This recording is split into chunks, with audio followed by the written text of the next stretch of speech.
ሰላም ተኸታተልቲ መቃልሕ መንሳት ሃራይ እንደሙቃ ክንትልሙት ሓድሽ ኣርእስቲ ሒዝናልኩም መፂና ኣለና ቅሬታን ሓተትና ናይዚ ኩሉ ጠፊእና ዝቐነና ሎሚ ከዓ ከምቲ ልሙድ ሓንቲ ከመይ ገይሩ ሰብ ኣብ ሲም ካርድ ናትናስ ይከታተለና ኣሎ ወይ ይከታተለና ንኸይህሉ ከመይ ጌርና ክንሪኦ ንኽእል ወይ ከዓ ከታተለና እንተለኸ ከመይ ጌርና ብሎክ ክንገብሮ ንኽእል ዝብል ቴማ ኢና ሒዘልኩም መፅእ ዘለኹ ሃራይ ብሓደ እምበር ናብቲ መስርሕ ክንኣቲና መጀመርያ ኣብዚ መደወል ኢና ንኣቱ ኣብዚ ምፅኣተና ኮኸብ ንገብር ኣስካላ ንገብር 62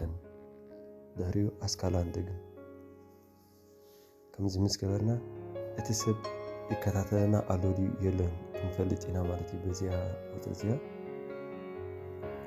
እንታይ ዓይነት ኣበየናይ ከይከታተለና ኣሎ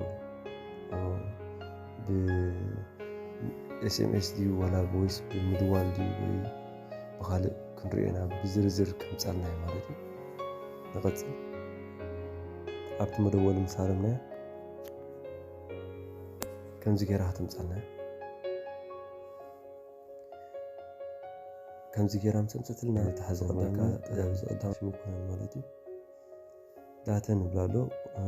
እስውን ከምኡ ርይዎ እዚ ኩሉ ናተይ ትሪእዎ ዘለኹም ንሽት ዝብል ዘሎ ኩሉ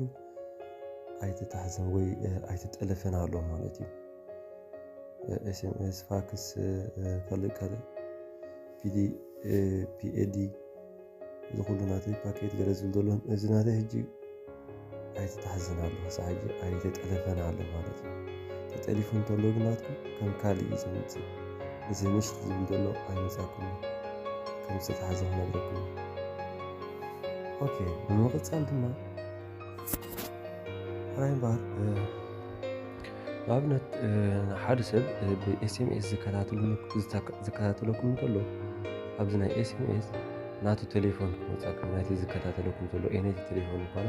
ብፅሕፈት ናታ ቁፅሪ ቴሌፎን ኣብኡ ክፀሓፍ እዩ ብፋክስ ዝከታተለኩም ዘሎ ድማ ብፋክስ ኣብዚ ናይ ፋክስ ዝብል ዘሎ ናቱ ክመፃኩም ማለት እዩ ኣብዚ ናይ ዝናኸ ዝብል ዘሎ ድማ ብድምፂ ዝከታተለኩም ብደወል ማለት እዩ ዝደወልኩም ዝከታተለኩም እንተሎ ድማ ኣብኡ ናቱ ቁፅሪ ክመፃኩም ማለት እዩ ነዚ ሰብ እዚ ከመይ ጌርና ነንጥሮ ወይ ከዓ ካብቲ ጠሊፍና ዘሎስ ከመይ ጌርና ነውፅኦ ንድምስሶ ምስ ድብል ድማ ከሪአኩም ክፍትን እየ እንዲያሞ ኦኬ ክንብላ ኢና ክንወፅኢና ካብዚ ንምቕፃል እቲ ሰብ ዝጠለፈና ከመይ ጌርና ክነውፅኦ ክንብልካ ከነውፅኦ እንተደሊና ድማ ኣስካላ ንገብር ካልኣይ ግዜ እስካላ 62 ብምግባር እስካላ ንደግም ኣስተውዕሉ ኣስካላ 62 ኣስካላ ምክንያቱ ምስታ ሓንቲ ከይትመሳሰለኩም ማለት እዩ ድሕሪኡ ኣብዚ ምድዋል ንጥዎ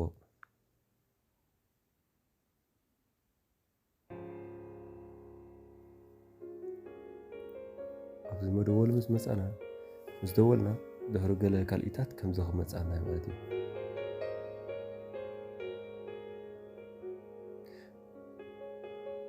ናተይ ሕጂ ወላ ሓደ ዝከታተለኒ ሰብ የለን ማለት ኣውፅያቶ ኣላ ማለት እዩ ቸክ ንክትገብር ድማ ነዚ ቸክ ንክትገብር እንታይ ክንገብር ኣለና ናብቲ ዳሕረዋይ ክንመለስ ኢና ሕጂ ንኣብነት ከተረጋግፅ ማለት እዩ እምበር ወላ ሓንቲ ነቲ ብሎክ ዝኾነ ሰብ ኣትዩ ዝነበረ ኣንጢራቶ ኣላ ማለት እዩ ኣውፅያቶ ኣላ ካብቲ ዝጠልፈካ ዝነበረ ማለት እዩ ቸክ ንክንገብር ድማ ንድሕሪት ንብለስ ኣብታ ቀዳመይቲ ዘርኣኹም ማለት እዩ ኮኸብ ብምግባር ኣስካላ ንገብር 62 ንገብር ኣብ መወዳእታ ድማ ኣስካላ ንደግም ንድውል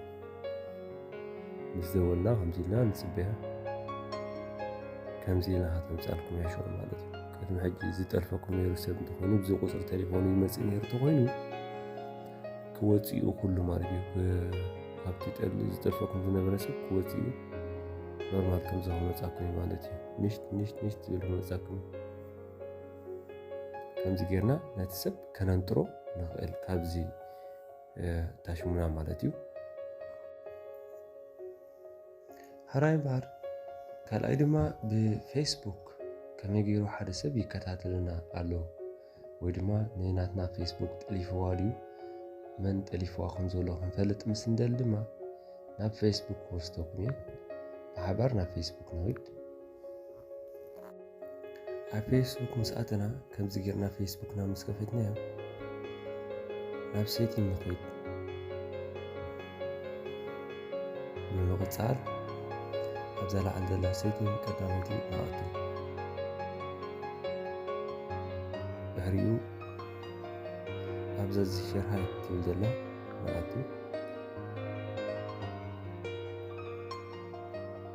ከምዚ ጌራ ክትከፍተልና እምበር ማለት እዩ ከምዚ ጌራ ምስ ከፈተትና ኣብዚ ንሪኦ እንተለና እንታይ ይብላሉ here bestow actual አንጊሜልድ ትብላሉ ሕጂ ሳምሶንግ ጋላክሲ 52s ዝብላሉ 52s 2 ጂጋባይት 2G ዝብላሉ ሃምቡርግ ጀርመን ይብላሉ ማለት እዩ ሕጂ እዚ እቲ ናተይ ማለት እዩ ኣነ ናተይ ሕጂ ሞባይል 52 ስለ ዝኾነት ኣክቲቭ ኣላ ሕጂ የትስ ኣብዚ ግዜ እዚ ኦንላይን ኣላ ማለት እዩ ኣብ ስራሕ ኣላ ልክዕ ኦንላይን ስለ ዘለዎ 46 ደቂቃ ነይረ ኣትየ ነይረ ማለት እዩ ሕጂ ብሓፈሻ ክብለኩም ዝደሊ ካልእ ሰብ እንተ ኣትዩ ነይሩ እንተኮይኑ ብኸመይ ክንፈልጦ ንኽእል ምስ ትብሉ ኣብዚ ጎኒ ዘላ ኣለ ኣንስሄ ትብል ዘላ ክሊክ ንገብር ኣብዚ ሕጂ ከምዚ ኢሉ ክመፃና እዩ ቅድሚ ሕጂ ብምንታይ ዓይነት ሞባይል ከፊትካ ነርካ ኣብ ምንታይ ዓይነት ላፕቶፕ ከፊትካ ነርካ ዝርዝር ናቱ ክመፃና እዩ ርእይዎ ሕጂ ናተይ ኣብ 14 ዲሰምበር ብዮት ዚብን ሞባይል ገይረ 2017 ማለት እዩ ይጥቀም ነይረ በዚ ዝመስል ቴሌፎን ይጥቀም ነይረ ከምዚ ጌርና ንሪኦ ማለት እዩ ኣብዚ ቅድሚት ካርዩ ሕጂ እንታይ ይብላሉ ሬድሚ ኖት 10 ፕሮ ባኻ ይጥቀም ነይረ ማለት እዩ ፌስቡክ የኸፍት ነይረ እዛ 2017 ካብ ብዮት ዚብን የኸፍት ነይረ ማለት እዩ ሃኖቨር ብራውን ወላቲ ዝኸፍት ኩሉ ቦታታት ኣብዚ ኣምፅኦሎ ማለት እዩ ኣበይ ቦታ ይኸፍቶ ነይረ ከምዚ ዝመስል የምፃልና ኣበናይ ብምንታይ ሞባይል ይኽፈታሉ የምፃልና ከምዚ ገይሩ ማለት እዩ ነዚ ሰብ ብሎግ ነዚ ሰብ ኣብዚ ኣትዩ ጥልፈና ዘሎ ወይ ይሪኦ ዘሎ ናትና ይከታተሎ ዘሎ ፌስቡክ ከመይ ጌርና ነንጥሮ ዝትብሉ ድማ ከርእየኩም እቲ ሰብ ከመይ ጌርና ነንጥሮ ወይ ከዓ ካብዚ ክንኣልዮ ንኽእል ምስ ትብሉ ድማ ኣብዘን ሰለስተ ነጠብጣብ ዘለዋ ንኣብነት እዚ እንተኮይኑ ማለት እዩ ዘይትፈልጥዎ ሰብ ሞባይል ኣብ ተፀኒሓትኩም ተዘይደልይኹም ከተንጥርዎ ተደልይኹም ኣብዚ ሰለስተ ነጠብጣብ ንሪኦ ዘለና ክሊክ ንገብር እሞ ኣብዚያ የቕሬታ ኣብዚኣ ማለት እዩ ኣብዛ ምልክት ገይረልኩም ዘለኹ ኣብ ሜልደን ንትዎ እቲ ሰብ ድማ ጠቕላላ ካብቲ ኣትይዎ ፀንሕናትና ይወፅእ ምናልባት ከምኡ ኣትዩ ተፀኒሕኩም ምስ ኣውፃኹሞ እዚ ሰብ እዚ ናትኩም ፓስፖርት ይፈልጦ ስለ ዝኾነ ኣትዩ ክኸውን ስለ ዝኽእል ቀልጢፍኩም ድሕሪት ንምምላስ ኣብዚ ፓስፖርት ዝብል ዘሎ ኣብዚ ብምእታው እቲ ናትኩም ኣካውንት ማለት ነቲ ፓስፖርት ክትቅይሩ ትክእሉ ኣለኩም ብቁልጡፍ ክትቅይሩ ትክእለኩም ምክንያቱ እዚ ሰብ እዚ ናትኩም ፓስፖርት ስለ ዝፈልጦ ኣብ ናቱ ሞባይል ድዩ ወላ ኣብ ናቱ ፌስቡክ ኣብ ናቱ ላፕቶፕ ክኸፍቶ ዝኽኣለ ማለት እዩ ብቁልጡፍ ካብዚ ኣብዚ ብምእታው ክንቅይሮ ክንክእል ኣለና እቲ ፓስፖርት ናትና ሓንቲ ኣማራፂታ ዝበለፀት ኣማራፂ ንሳ ኮይና ኣነ ይረኽባ ዝያዳ ከምኡ ጌርኩም ክትቅይርዎ ትክእሉ ኣለኩም እቲ ሰብ ግን ቀዳምነት ካብቲ ናትኩም እንታይ ሽሙ ክነውፅኦ ክንክእል ኣለና ክንድምስሶ ክንክእል ኣለና ማለት እዩ ኦኬ ንቐፅል حدرهم ግን أنا خلابوكم تدلي مجمريا نتسب أبزن سلسة نتبطح مساعتنا كتاتلنا نطلو مالتي زي كتوتوا انتوا إلكم أبزن نتبطح مساعتهم نزسب أميل دن مسقبركم بقولتف مالتي نابزي باسبورت بمقعد كالتيفنا باسبورت هنكيرو هنكرا لنا مغنياتو اتسب شاعة دمسيسكمو مالت دمسيسكمو مالت هيكونت ات باسبورت سلازي خلطو خل أي جيزي خملس سلازي خل كالتيفنا كان دمسيسو باسبورتنا هنكيرو هنكر لنا بلوكم يدلي بموصال دما بجيميل ناتنا جيرو إيميل ناتنا جيرو كقوصاصرنا خيخل مستبلو دما يكاتاتلنا يخيلي همي جيرنا خنفلطو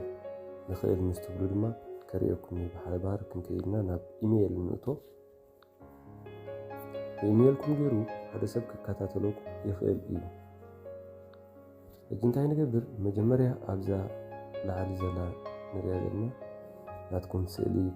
كتلو تخيل ويزهون نجي كتلو تخيل أبي ما ناب لعالي تسألنا كل بجيري وزخ جزي ولاون يزغون سب كل حدا مالدي يقريكا أبزا لعالي زلا مساعتنا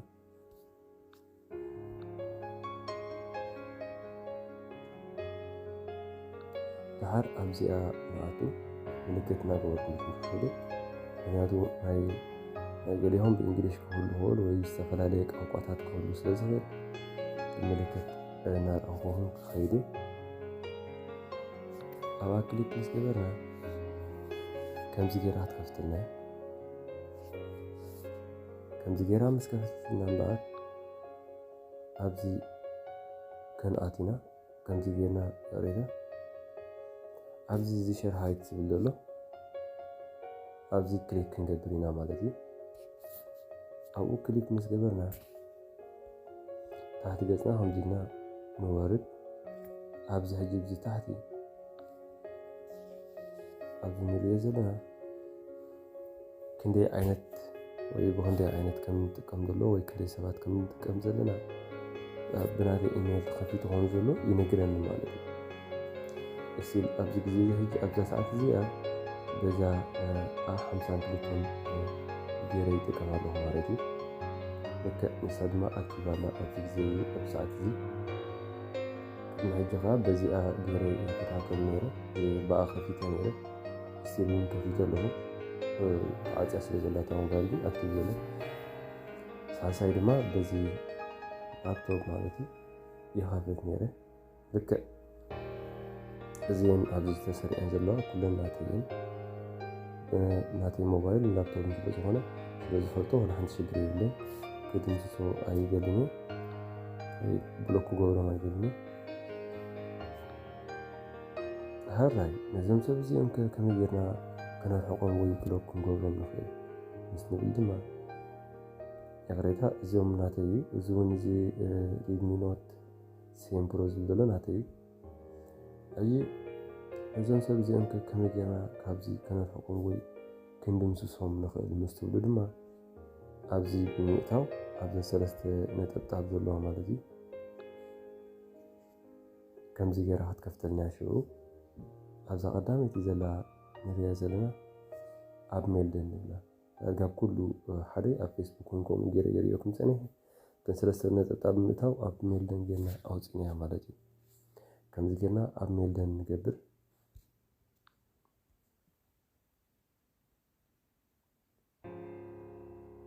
كم زينا ندم سوسو حجي زي راح يقول له هاي من السنان حجي كينكم أخبركم كله أسو أتي إيميل ناتنا وي باسبورتن كلتي سويس فوتي معانا تعريف الناس أنيهم أوكي هرا أنت هنقدر نخرج مسلم بالدما لكننا ندحريك من الناس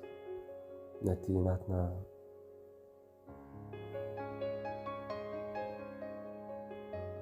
باسبورت ناتنا مالتي يوريكا